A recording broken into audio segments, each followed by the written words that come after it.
mais uma história do nosso extraordinário, magnífico, inigualável podcast Crime. Aqui quem vos fala é Detley. Sou uma curiosa que toda sexta-feira às 20 horas conto um crime baseado num fato real. Antes de mais nada, eu gostaria de agradecer aos likes, aos comentários e aos novos inscritos do último podcast. Muito obrigada. Compartilhem, mostrem para todo mundo, porque isso ajuda muito o canal a continuar crescendo. No último podcast, descobrimos que pacifistas também podem ter vontade de fazer guerra. O medo de armas biológicas soviéticas justificava todos os meios. Durante a Guerra Fria, o exército dos Estados Unidos negociou um acordo cínico com membros de uma igreja livre. Os adventistas não tiveram que ir para o serviço militar, mas, em vez disso, arriscaram suas vidas nas bizarras autoexperiências no programa White Coat, Jaleco Branco.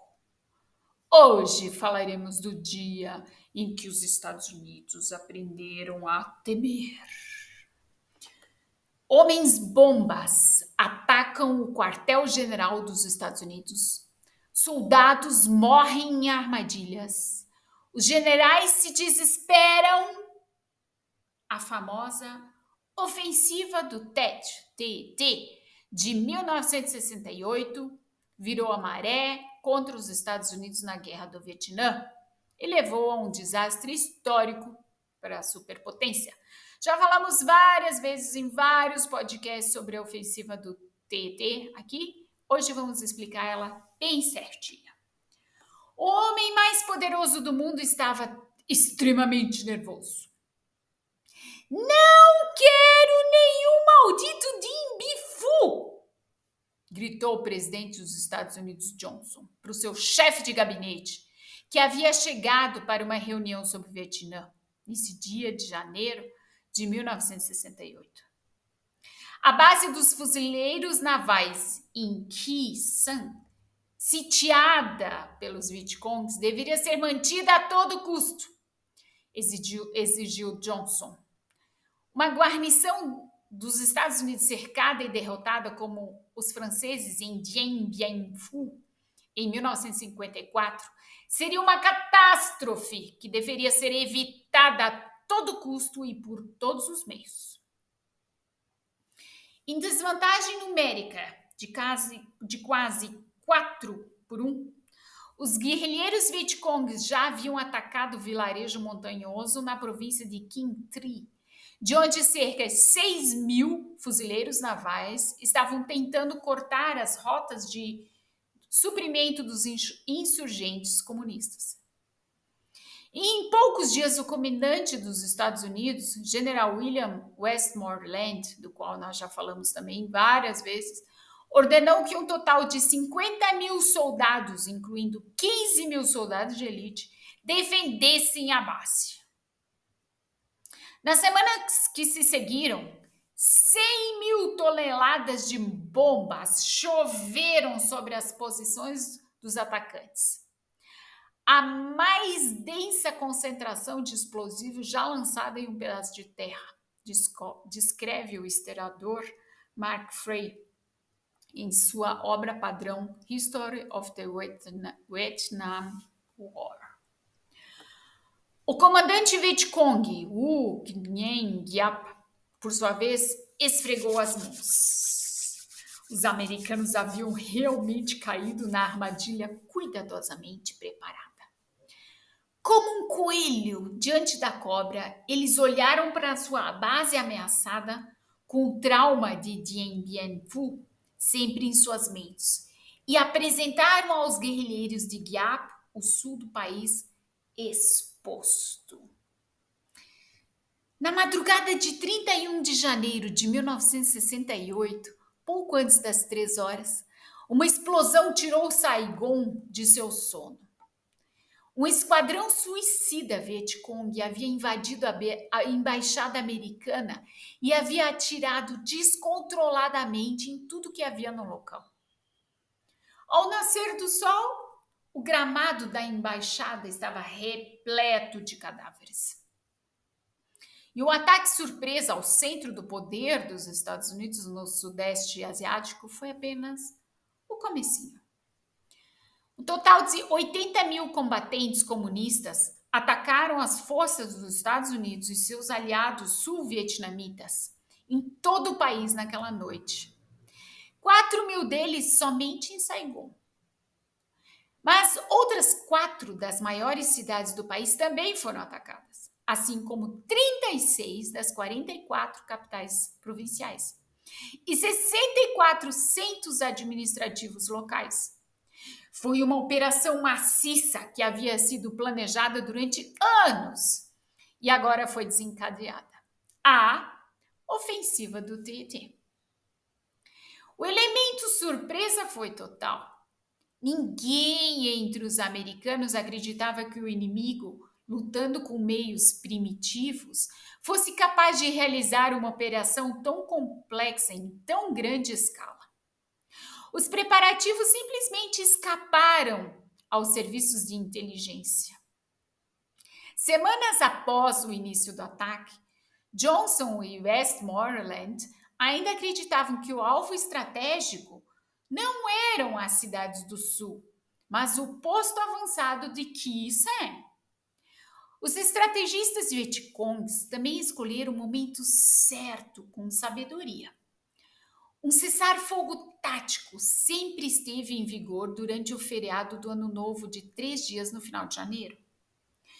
Cada segundo soldado do exército sul-vietnamita estava, portanto, de licença quando o inimigo atacou exatamente no maior feriado vietnamita, ao qual a espetacular operação deveu seu nome. Todas as 27 posições de defesa ao redor da cidade provincial de Binh Tri foram invadidas pelos Vietcongues.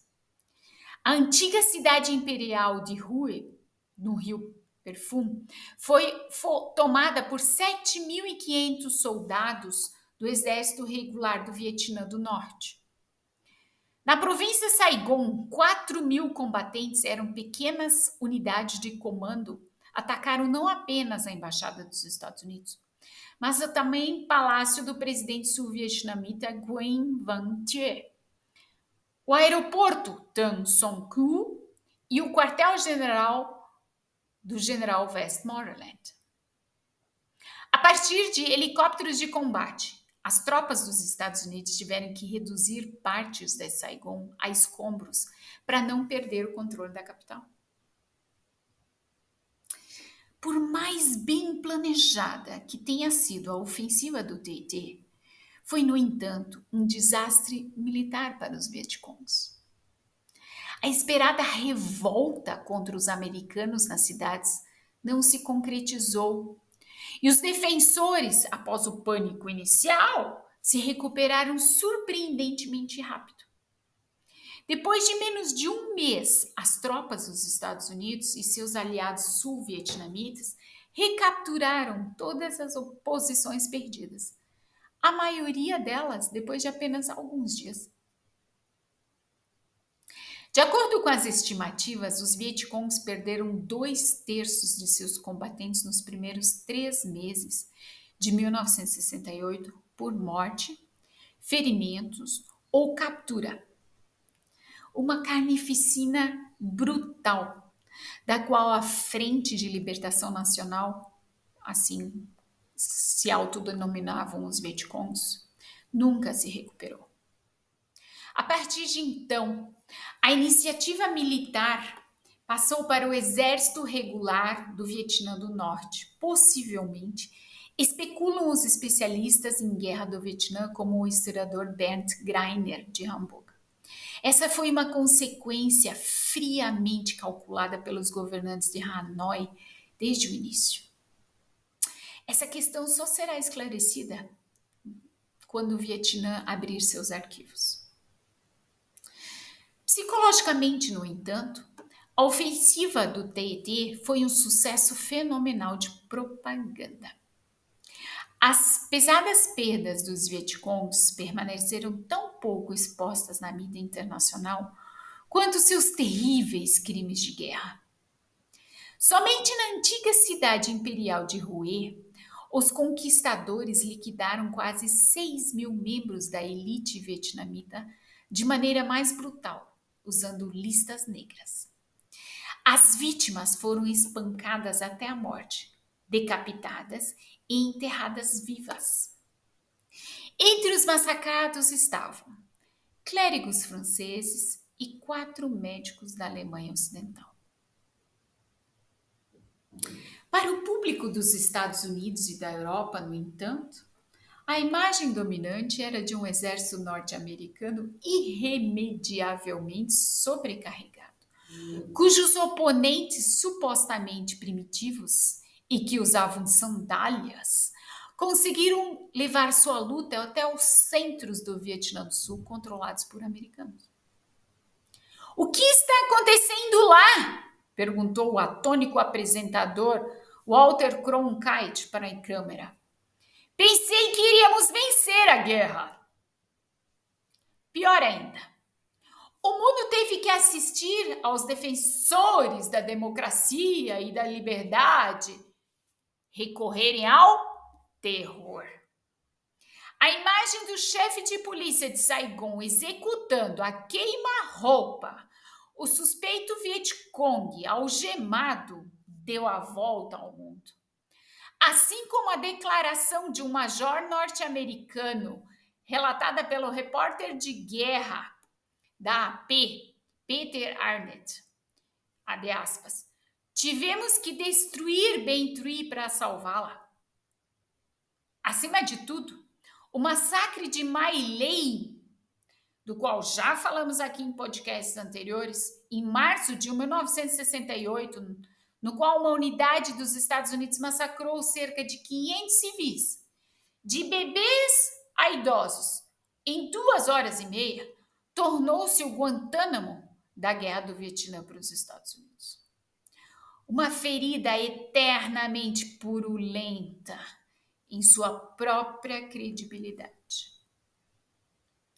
Para o presidente Johnson, a ofensiva do TT foi exatamente o desastre de relações públicas que ele queria evitar a todo custo. Embora ele tenha mantido a vantagem militar, sua mídia em Dien Bien Phu foi total. Durante anos, ele havia proclamado que o inimigo estava à beira do colapso. Agora, os insurgentes haviam demonstrado claramente sua capacidade de agir e, portanto, provaram que o presidente estava errado.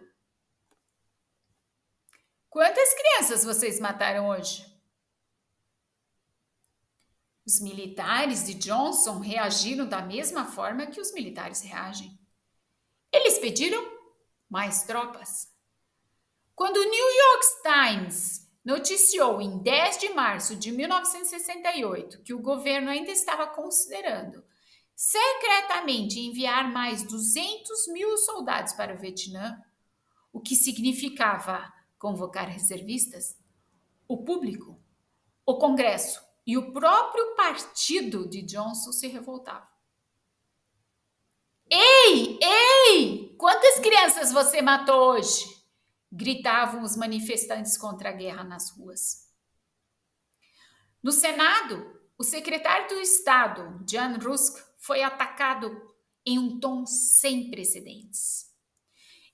E nas eleições primárias em New Hampshire, 2 dias após a publicação do Times, um número impressionante de 42% dos eleitores votou no senador Eugene McCarthy, de Minnesota, do qual também já falamos várias vezes. Um ativista declarado contra a guerra que estava buscando a indicação democrata para a eleição presidencial em novembro de 1968. Pouco tempo depois, o extremamente popular senador Robert Kennedy, irmão do assassinado JFK, também entrou na disputa pelos democratas. As coisas começaram a ficar cada vez mais difíceis para Johnson. Ao mesmo tempo, o dólar ficou sob pressão. Em vista dos terríveis custos de guerra, os bancos comerciais europeus perderam a confiança na economia dos Estados Unidos e começaram a vender grande quantidade de dólares americanos. Somente em 14 de março de 1968, eles trocaram 370 milhões de dólares por ouro no Federal Reserve dos Estados Unidos, em Washington, e forçaram o presidente Johnson a suspender a obrigação de resgate de ouro e pedra angular do sistema monetário global da época. Isso foi equivalente a admitir que os Estados Unidos não estavam mais em condições de cumprir integralmente suas obrigações internacionais, diz o historiador Frey. Isso sinalizou o fim do domínio dos Estados Unidos sobre o Ocidente, diz ele, diz Frey. Em 31 de março de 1968, o presidente Johnson apareceu diante da nação nas telas de televisão. Ele anunciou o fim do bombardeio do Vietnã ao norte do paralelo 20 e ofereceu a liderança em Hanoi conversações de paz sem pré-condições. Johnson terminou seu discurso com as palavras significativas: "Não tentarei", disse o homem mais poderoso do mundo aos seus concidadãos. "Não tentarei ser nomeado para outro mandato como seu presidente." A ofensiva do TT, quando os Estados Unidos aprenderam a temer.